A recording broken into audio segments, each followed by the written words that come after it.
Okay, so we are talking in this episode about building new construction. Let's talk about the pros and cons of it. Now, when I say building new construction, I really mean you're gonna go find vacant land, right? You're gonna go find some dirt and you're gonna work with a builder and you're gonna build from ground up. Now, let's talk about timing first, right? Because I said before in the last episode that if you're gonna compare this option to buying an existing home or existing building and doing a rehab and or an addition, that the new construction will take longer, right? So I'm gonna say this is probably in the 12 to 18 month time frame. And it may really just depend on how long it takes you to find the land. It may take, how long it takes to get through permits and things like that. And, construction can take, maybe 8 months, maybe on the quicker side, up to 12 months, really depending on what is your scope of work, how big is your building, how much site work you have to do, that kind of stuff. So it's definitely a longer of the two where you're gonna do a rehab and definitely I think the longest option, but I think that it has the biggest reward. So let's talk through some of these things. Let's start with the pros. I think, and I'm gonna kind of summarize the pros here and then kind of get into it. The biggest pros are increased income and ease for staffing. I think those are the biggest things for me.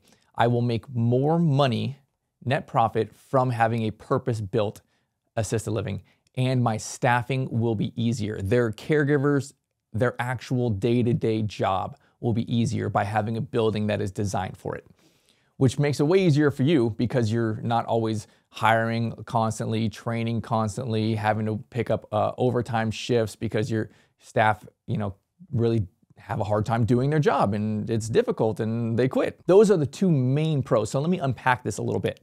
So purpose-built, that's what we're talking about here. It's literally designed for what you want to do. Like for me, right, I have this 10,000 square foot memory care mansion. This is my ideal building. This is what I want. And it's 16 bedroom. They all have, they're about 330, I believe, square feet per bedroom. I got my 6-foot hallways. I have my salon. I have my library. I have a garden room. I have my manager's office. I have a huge, great room with ample size for dining room and separate hangout areas and little nooks and things like that. I've designed this exactly the way I want it. And because of that, I can charge higher rent. And because of that, it'll be easier on my staff. And because of that, I can make more sales also. So let me tie these two key components together: increased income and easier for my staff. Because really that makes it easier as the owner when your staff are more efficient. So purpose-built. I wanna have the room sizes that I want. And for me, I know exactly where I wanna be for my market. My whole niche for new construction is I want to match the most expensive new construction big box facility. And in my area, they're building a bunch of these 4-story new construction where they have, independent living apartments, and then they have assisted living, and then they have memory care, and they're big and they're monstrosities and they're expensive. And I want to be able to match those comps for me, right? I offer all the same care and amenities. I offer assisted living, I offer memory care. We have a chef, we have private rooms, we have a salon. And I want to say, hey, when daughter's touring, I can do all of those things that big, smelly 4-story building can, but we are 16, right? What would you rather do? You rather be with 160 or would you rather be with 16? Because we have a private chef for 16. We have a nurse for 16. We have private rooms, we have private baths, we have private ACs, right? All of these things will help me sell. And now I'm charging more than any other smaller assisted living around, and I'm making double my profit versus what I would have done if I went for some of the other options of these two. Because really my staffing is my biggest expense, my utilities, my insurance, my food, it's all gonna be the same price. But if my income is higher, then that is all pure profit, maybe 90% pure profit on that increased income. So that's my biggest takeaway here, right? At the end of the day, we're here to make a profit, and I think this option is the best way to make a profit. So let's talk about some of these things. I said the things that are important, right? They're important to me, but really because they are important to the resident and the resident's potential family, daughter, person who is touring, who I'm trying to make sales to.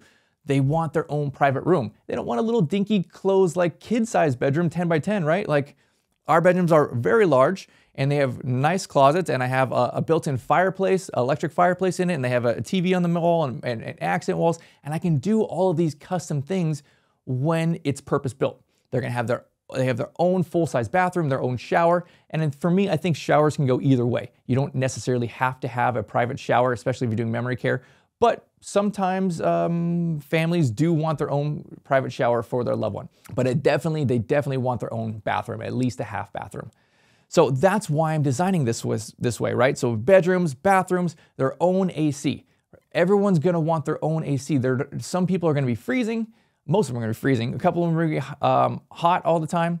And everyone wants to have their own climate controlled room, and they will pay for that.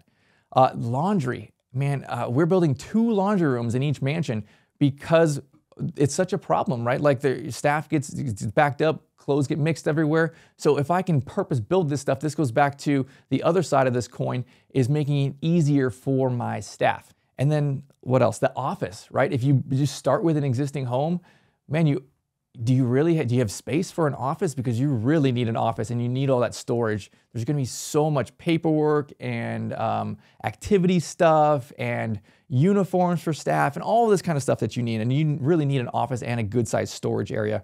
And then wide hallways.